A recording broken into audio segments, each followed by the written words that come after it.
quand on voit aujourd'hui des gens demander la libération du professeur Gervais Mondosé qui utilisait un grand instrument comme la CRTV, quand on voit la fin d'Amadou Vamoulke qui l'a succédé, ça risque aussi d'être la fin de Charles Ndongo.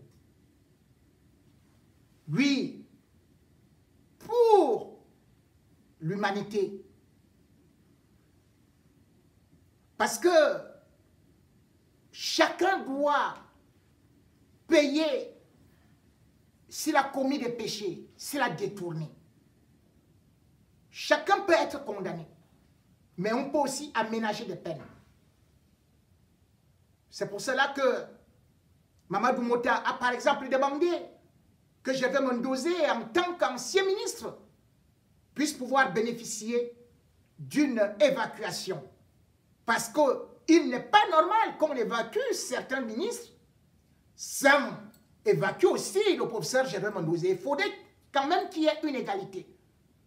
De même qu'on ne peut non plus seulement parler de ces personnalités sans évoquer des innocents, de ceux qui défendent la liberté, comme par exemple Paul Chouta, ce journaliste qui est actuellement incarcéré, séquestré, en prison, depuis 2 ans, sous prétexte que elle a eu à parler d'une femme qui a des relations de caleçonnade et quelques acrobaties matelassées avec ceux qui sont là-bas au palais. Paul Chouta, depuis 2 ans, n'a pas bénéficié d'un procès. Le 16 mars dernier, il était encore au tribunal et son affaire a encore été renvoyée pour le 1er avril, comme pour dire poisson d'avril. 2 ans pour un procès d'un journaliste jugé en flagrant délit. Mais quand on dit flagrant délit, cela veut dire qu'on t'a pris la main dans le sac. On te juge tout de suite. Ce n'est qu'au Cameroun où on entend que on te prend flagrant délit et on va chercher des témoins, et on va chercher la plainte, et on va chercher ceci. Pendant ce temps, tu moisis dans cette prison. Paul Chouta est là, en danger. Danger de mort lorsqu'on sait que des journalistes sont déjà morts là-bas, en prison, comme les Bibi Ngota. Danger de mort lorsqu'on sait ce qui se passe actuellement à la prison centrale de Kondengui. On sort des poinçons. Avant-hier, il y a encore quelqu'un qui a sorti un poinçon, qui a bombardé pratiquement au niveau du thorax d'un autre jeune prisonnier qui est tombé. On a cru qu'il est mort. La gendarmerie est arrivée. Et chaque jour, il y a les mêmes incidents. On se retrouve avec des couteaux, des fusils. On ne sait pas comment ça entre en prison. Et on peut te régler les comptes n'importe comment. Paul Chouta est en danger de mort. La presse camerounaise et internationale doit se mobiliser. C'est pour cela d'ailleurs que je salue mon frère et confrère, Claudicia, qui a été manipulé par Calix Bayala pour la première fois, qui lui disait qu'elle a des problèmes de terreur. Et finalement, il a découvert que c'est qu'elle manque comme une arracheuse dedans. Merci à Claudicia qui a lancé cette campagne internationale pour pouvoir obtenir la libération de Paul Chouta dans cette prison qui actuellement bouillonne au rythme des élections. Oui, savez-vous que actuellement la prison est devenue un autre État? Un État où vous avez Premier ministre, secrétaire général à la présidence, les préfets, les sous-préfets, Et même les prêtres, les sœurs religieuses, et d'ailleurs une sœur religieuse a aussi poignardé une autre qui a failli la tuer, et qui a failli trouver la mort, voulais-je dire. Et il y a tout à la prison centrale de Koundéngui. C'est déjà un état, la seule chose qui reste là-bas, c'est l'hymne national, le drapeau, et Paul Biya lui-même. Et direct, ça devient un état comme le Luxembourg, comme le Lesotho, puisqu'il y a quand même 7000 habitants à Koundéngui. Et dès lundi, il y a l'élection du président de la prison qui commence donc à Koundéngui. Et parmi les candidats, l'homme qui voulait être président, c'est-à-dire celui qui a été directeur du cabinet civil, est devenu délégué général de la Sûreté nationale, est devenu ministre de la Défense, est devenu ministre des Transports et a mis tous les ministres en prison parce qu'il voulait devenir président de la République, milliardaire de son État. Mebengo. Mebengo est donc candidat à l'élection de président du FESCUL. C'est une fédération culturelle, sportive et peut-être beaucoup trop politique de la prison. L'élection aura donc lieu à partir de lundi. Mebengo présente donc son programme. Mebengo, qui voulait devenir président du Cameroun, est donc candidat à l'élection maintenant de président des prisonniers avec celui qui devait être son directeur du cabinet civil ou secrétaire général de la présidence lorsqu'il devait prendre le pouvoir, à savoir Atam Nakuna. Atam Nakuna est donc aussi candidat, mais on ne sait pas comment ça va se passer entre eux. Ce n'est pas une blague. L'élection commence lundi avec ce que l'on appelle les délégués. On va d'abord faire l'élection des délégués. Cette élection des délégués, c'est selon les quartiers. Dans le quartier 1, il faut 5 délégués. Mais pour l'instant, il y a 11 candidats. Donc il y a d'abord une première élection là-bas. Le quartier 3, c'est-à-dire le quartier militaire, il y a aussi 5 délégués qui doivent être élus là-bas. Et pour l'instant, il y a aussi plus de 10 candidats. Et puis, il y a le quartier des mineurs, le quartier 13, qui doit avoir 5 délégués. Et pour l'instant, il n'y a que 5 candidats. Donc, il n'y aura pas d'élection. Tous vont passer. Le quartier des femmes aura 8 délégués. Pour l'instant, il y a 11 candidates. Parmi les 11 candidates, il y a, bien sûr, la femme de Mebengo, celle qui devait être première dame. Elle est donc candidate au poste de déléguée. Et maintenant, les quartiers populeux, tels que le Kosovo, quartier 8, qui a à peu près plus de 1800 personnes, là-bas, il y a 10 délégués qui doivent être élus. Mais pour l'instant, au moment où je venais ici, il y avait déjà 20 candidats. Pour le quartier Kosovo bis, c'est-à-dire le quartier numéro 9, là-bas, il faut aussi 10 candidats. Enfin, 10 délégués. Mais pour l'instant, il y a 21 candidats qui doivent être élus. Au quartier numéro 10, là, il y a les DG. Parce que le quartier numéro 1, c'est ce qu'on appelle le quartier Union européenne. Ou bien le quartier spécial et machin, tout. Parce que le quartier 7, le quartier 10, c'est les quartiers des DG, spéciaux et tout ça. Là-bas aussi, il faut 5 délégués. Et pour l'instant, ils sont 5. Au quartier 14, là-bas, il n'y a aucun candidat comme délégué.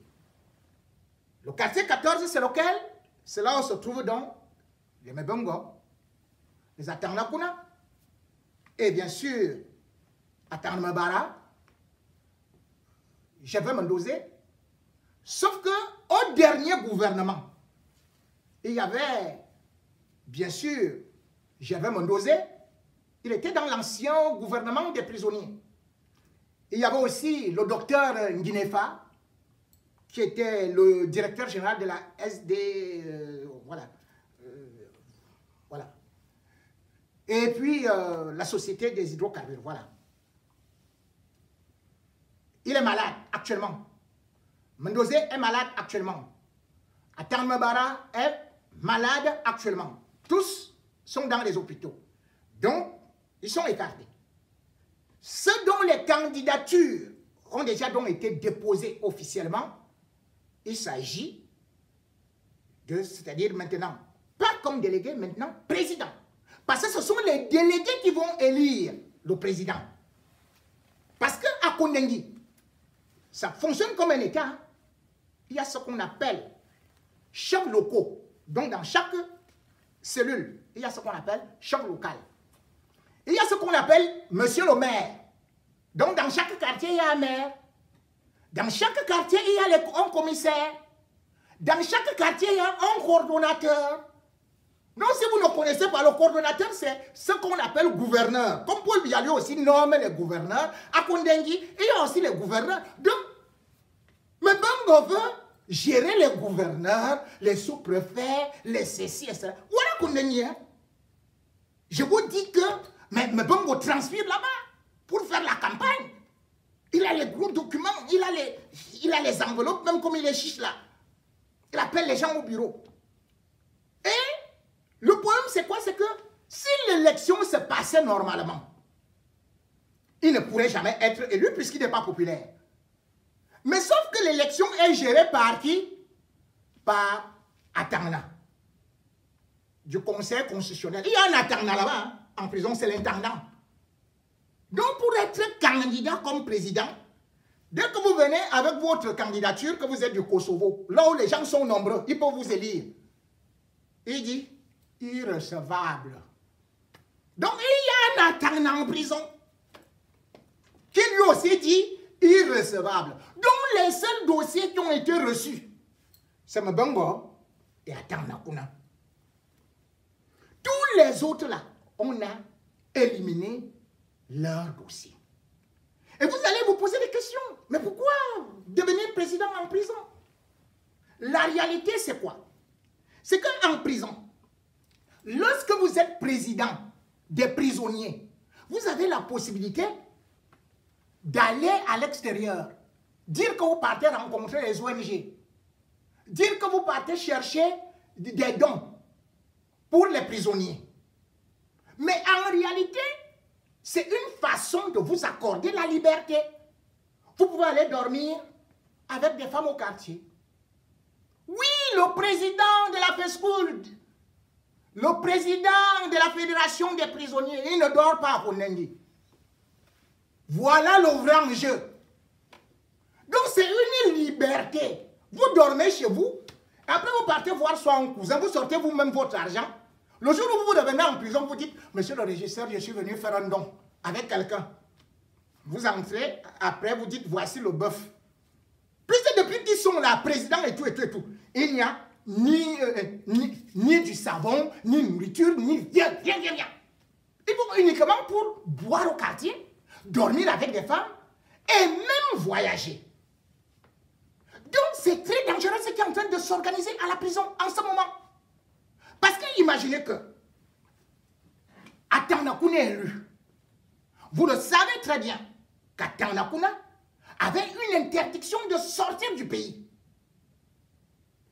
Or, Atangna Kuna, avec la complicité du particulier, du secrétaire particulier, du délégué général à la Sûreté nationale, que j'ai souvent cité ici, le commissaire Media, et aussi avec Mbankwi, il avait organisé une évasion vers le Nigeria. C'est quand Paul Biya s'est rendu compte qu'il a dit, allez le trouver, là vous êtes parti. Vous savez qui conduisait sa voiture?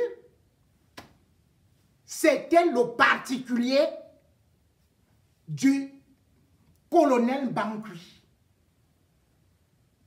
C'est le colonel Mbankwi qui l'a conduit, le particulier. Ils ont pris la plaque de la gendarmerie, ils ont collé derrière la voiture. il a conduit jusqu'à la frontière. Donc, imaginez qu'il revienne dehors en tant que président. Puisque d'ailleurs, vous vous souvenez que il n'y a pas très longtemps, on disait qu'on doit le libérer parce qu'au corps de délit a fait ceci, il allait rembourser. C'est la première fois qu'on entend qu'un bandit veut rembourser ce qu'il a volé, il donne un peu, on dit qu'on le libère et il continue avec le reste. Nous avons commencé à parler, ils se sont d'abord tus. Maintenant, ils organisent une élection sous prétexte que les autres là sont déjà trop malades. Ils font une élection anticipée pour permettre à Atanakuna et Mbongo de filer. Puisque dans le gouvernement que Mbongo devait faire, voilà ce qu'il y avait. L'argent a été stocké où? Au Luxembourg, en Chine, en Australie, en Suisse. Donc si l'argent n'est pas seulement là au Cameroun, là on dit qu'ils ont les coffres forts là. Dès qu'il vient, passeport, tac, tac, tac, tac, tac, il est parti. En tant que président de la FESCUL, il peut même dire, même étant à Paris, que mais attendez, je suis le président, je suis venu chercher les aides pour les prisonniers. Je vais rentrer dans 2 ans. Ou alors, on a même un problème de Covid là. Vraiment, c'est compliqué là. Les avions ne volent pas et tout et tout. Mais c'est comme ça qu'il va faire. Dans cette élection dont je vous parle là, est une autre organisation mafieuse qu'on est en train de faire pour que, aujourd'hui, une fois de plus, les bandits soient libérés. Que les bandits puissent profiter pour s'en aller. J'attire l'attention du peuple camerounais, pas des autorités. Parce que ce sont les autorités qui, chaque fois, organisent une évasion comme ça. Après, vont vous dire, oh, vraiment, il est parti, on ne sait pas ce qui s'est passé. Allez, basta, allez, c'est terminé. Ce qui est en train de vouloir se passer, c'est-à-dire que dès lundi, je vous ai dit, il y a élection des délégués. Et après cela, ils font un collège. Ce collège-là, ce sont donc les représentants des quartiers, plus les délégués qui vont élire le président. Et imaginez la quantité d'argent qu'ils ont. Est-ce que ça empêche à celui-là, quand vous entendez le commissaire là, que voilà un commissaire en prison, le commissaire, il n'a même pas de chaussures. Le commissaire n'a pas de chaussures, hein. Vous entendez, monsieur le maire, il se balade comme ça, là, en train de fumer, même Mais attends. C'est eux donc qui vont s'asseoir dans un bureau pour élire un président. Et ce président aura un bureau. Donc, dans le bureau, ça va faire quoi? Ils font semblant de s'opposer, alors qu'ils sont ensemble. Puisque si Atanakuna est élu, il va travailler, il va nommer, bien sûr, comme son adjoint, Mbongo. Si Mbongo est élu, il nomme son adjoint Atanakuna, avec tout le reste. Et bam, le voici ici. J'irai le rencontrer à Tangara. Là, il va souvent acheter les vestes là, à 3 000 €. Je connais, je suis déjà allé une fois là-bas avec lui. Moi-même, j'étais là. Je regardais comment il prenait les vestes. Parce que le gars là, il a le goût. Hein. Il a le goût. Il va reprendre ces crèmes-là. Il a les belles crèmes ici. Oh là là là là. Vous me dites souvent, Janssen, ah, mais Atanakuna était comme le tableau noir.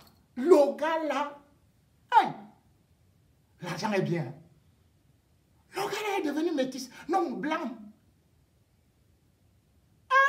Aïe, l'argent est bien.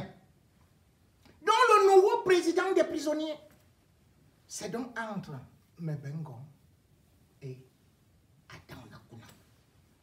C'est autant de choses que j'ai toujours dénoncées. Accorder des faveurs aux gens qui ont pillé les caisses de l'État. Accorder des faveurs à ceux qui ne font pas progresser le Cameroun. Accorder les faveurs à ceux qui ont commis nos malheurs. Qu'Atanakuna et Mbongo soient surveillés de très près et qu'ils soient présidents en prison. Cameroun souffre d'un mal. Le mal d'excès de détournement et surtout de l'impunité. Quand vous regardez ce qui est en train de se passer aujourd'hui, le Cameroun devrait déjà être là-bas loin. Mais le Cameroun ne fait que reculer. On ne fait que perdre de l'argent. Regardez maintenant, hier, le Sénégal était derrière nous. Aujourd'hui, le Sénégal nous donne des leçons. Hier, le Sénégal attendait un avion du Cameroun. Aujourd'hui, c'est les Sénégalais qui viennent avec les avions au Cameroun.